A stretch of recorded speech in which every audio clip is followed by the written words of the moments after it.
There are many scientific facts and theories that might surprise you, but one of the strangest psychological facts about humans is this.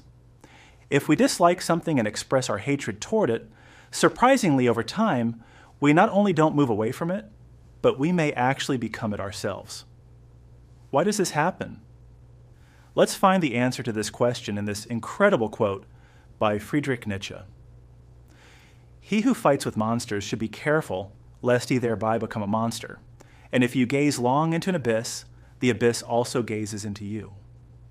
So based on this, we need to be careful about our mindset and how we express our hatred. Today, with the help of philosophical and psychological perspectives, we'll first examine this issue at its roots, and then offer solutions for dealing with this behavior in ourselves and others. In this video, we will explore Carl Jung's shadow theory, Sigmund Freud's theory of transference, the reflection theory, the boomerang effect, and Nietzsche's philosophical concept of the Übermensch. Jung believed that every individual's mind has a part called the shadow, where all the traits, desires, and emotions that we unconsciously avoid or suppress are hidden. This shadow can include those aspects of ourselves that, for whatever reason, we consider bad or unacceptable. Jung emphasized an important idea. People tend to project their shadows onto others. In other words, the traits they haven't accepted in themselves, and even hate, are the ones they clearly see in others and constantly criticize. It's similar to the old saying, blind to their own faults, but sharp-eyed about others. In reality, when we constantly criticize someone and focus on their weaknesses, we're actually strengthening those same traits within ourselves. In a way, we're feeding that sleeping monster in the darkness and making it grow bigger and bigger. It's as if repeatedly noticing these negative traits in others reinforces and solidifies them within us. For example, imagine that in your group of friends, there are people who always lie, and you get extremely upset about their behavior, constantly judging them for it. But over time, you may find yourself starting to tell small lies too. So why does this really happen?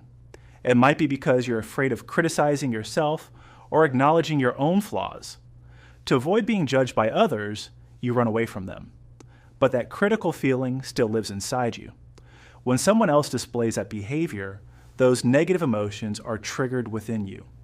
Instead of reflecting on yourself in that moment and trying to fix that feeling internally, you react to the other person's behavior as if you're completely flawless. Strange, right? So what's the solution? What should we do to prevent this? Jung believed that to escape the situation, we must confront our shadow, understand it, and accept it. But how? The first step is to stop projecting and criticizing others and instead have the courage to understand our own shadow. That means accepting that these traits exist within us too, and then managing them so they don't negatively affect our lives and behavior. Start by writing down those negative and suppressed feelings, the ones that, whenever they come up, you try to change the subject, ignore them, or react aggressively just to prove you don't have that flaw. It's like a child with a toothache who, out of fear of the dentist, forces themselves to eat happily in front of their parents so they won't notice the problem. According to statistics published by Psychology magazine, about 40 to 60% of people are afraid to confront their negative traits, such as fear, jealousy, frustration, or aggression. Freud's theory of transference in psychology explains that transference means attributing our unconscious feelings, thoughts, or motivations to others. When we dislike something, we may actually be seeing parts of ourselves that we don't want to accept. Reflection theory suggests that we react strongly to things we hate because they reflect aspects of our own personality. If we look at these reflections properly, they can help us better understand ourselves and ultimately grow. The boomerang effect in social psychology refers to a phenomenon where trying to persuade someone to change their behavior produces the opposite result, encouraging them to do it even more. When we strongly hate something and try to avoid it, we may unintentionally focus more attention on it and eventually become drawn toward it. Now that, with the help of these perspectives, we've solved half the problem and understood where the root issue lies, it's worth looking at Nietzsche's viewpoint to extract a practical solution. And Nietzsche believed that every human should rise beyond their limitations and weaknesses and move toward becoming the Übermensch, or Superman. But what does that mean? The Übermensch is someone who goes beyond conventional moral and social limitations, is autonomous and creative, creates new values and meaning for their life, and focuses entirely on growth and realizing their own potential, not on other people's lives. So how can we become Nietzsche's Übermensch? In general, it means focusing on our own strengths instead of others' weaknesses and working to improve them day by day. Another important step is to improve our communication skills. Instead of constantly criticizing others, we should aim to build higher quality interactions, recognize their strengths, and learn from them. The Übermensch does not run away, but seeks the truth, even if that truth is uncomfortable. If they see a flaw within themselves, they don't project it or ignore it. They face it and look for solutions.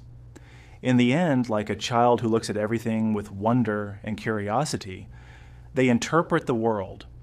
And one of the most important traits of the Übermensch is that instead of judging others, they judge themselves. However, you might think that the shadow is only the negative side of a person, but that's not true. Every individual's shadow is a combination of both negative and positive traits that need to be awakened. Just as a suppressed negative feeling can move into your shadow, a positive feeling or idea, something you thought would never become real, can also reside there. Interestingly, just as the negative traits of others can trigger you, the positive traits that inspire you and fill you with admiration reflect the positive side of your shadow.